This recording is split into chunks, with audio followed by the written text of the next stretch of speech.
the economy of the local area, employment.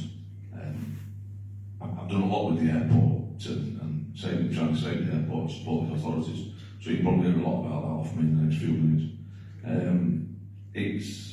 It's closed now. The airport's closed. 800 jobs directly employed there gone. 1,900 indirect jobs gone, and £108 million gross value added from the airport gone from the local economy.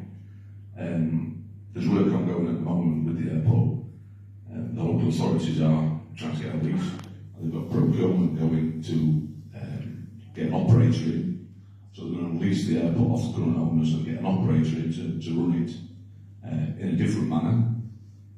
They've done some feasibility studies on this, and the government suggests that airports should have a 30-year plan.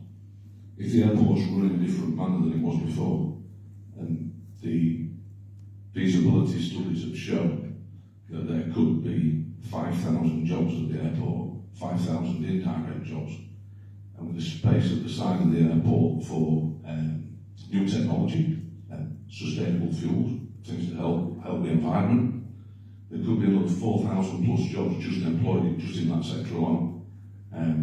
Boeing have shown interest there. They've got help from the Sheffield University, and there's a company called Airlander that are setting up somewhere in South Yorkshire with a balloon, a dirigible, a Zeppelin type thing that's 70% better for the environment than standard aircraft. All feasible.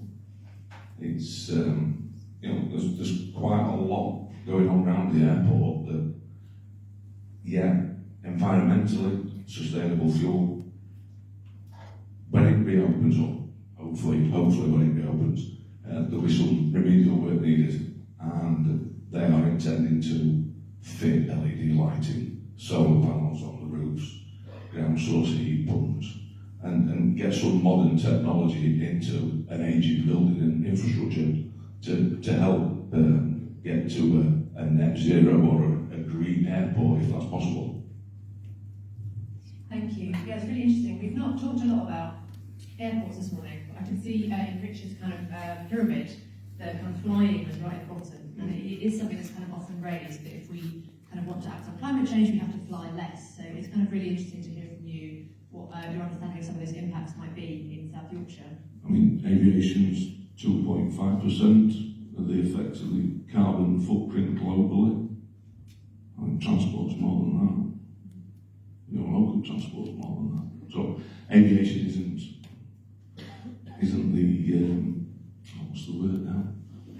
I'm told not to swear. Not by me. Aviation isn't in the devil in the corner that's watching over us all. There's a lot more things, cause a lot more hassle for the environment than aviation does.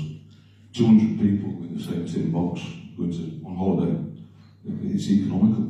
You can't get 200 people in a car or to drive to Tenerife for the same cost. For the same cost of the environment, not just the financial cost as well. And when we talked a bit before today, you raised some points around kind of driving to other airports kind of close by. Can you talk a bit more about that? Well, Dr. Sheffield Airport's ideally located M18, M62, M180. Personally, I've travelled to Manchester twice this year to go on holiday. You've got the cost of fuel, you've got the hotel if you've got an early flight. Second holiday went on Williams train, which was suitable. It was a lot better than driving there and back. But we're then taking money from our economy and spending it elsewhere. Manchester Airport's booming. Our airport should be doing the same. The catchment area isn't just Doncaster and South Yorkshire. We've got Lincolnshire on the side. People do fly up there, travel from Nottingham. If it's reopened, there is a plan for a railway line directly into the airport. Heathrow want to put in a third runway. It's going to cost £14 billion for this new runway. They're going to move people out of the homes. They're going to raise a village. They're going to completely destroy a village close by. They're going to have to put a tunnel in for the M25. It takes an hour and 25 minutes to get from Heathrow into King's Cross Station, a train from Doncaster Airport to King's Cross can do it in an hour and 40, an hour and 45. So for another 10 minutes, we're not displacing people. We're not having to use building materials to build another runway, to build houses, to replace the houses that have been knocked down. Doncaster Sheffield Airport sat there at the very little cost. It was, I think it's a 6 mile long railway line, and people have a 10-minute extra on the journey to get into central London. Thank you. I think what's really nice about that is that this afternoon we're going to talk a lot about work, so you're starting to kind of draw those kind of trade-offs really. We have to consider when making some decisions around this, and also some trade-offs around kind of where we're prioritising action. You know, talking about maybe if you fly less, you might be driving more, or you might be driving further. So there's all really kind of complex issues that we need to think through. So thank you. I'm just going to bring in James for a moment. So similarly, James, what do you think are the main kind of challenges or trade-offs that we need to consider when making our recommendations? Okay, so I think we've heard several good talks today about active travel, and I think one of the really important things to remember is that there are a lot of challenges for some disabled people to actually be able to use active travel at all. So, for example, visually impaired people, yes, there are tandems that exist, it's possible to do cycling, but you don't have 24-hour care or 12-hour care or whatever to provide that guiding and so on. So that cuts off a proportion of the disabled community from using that means of getting around.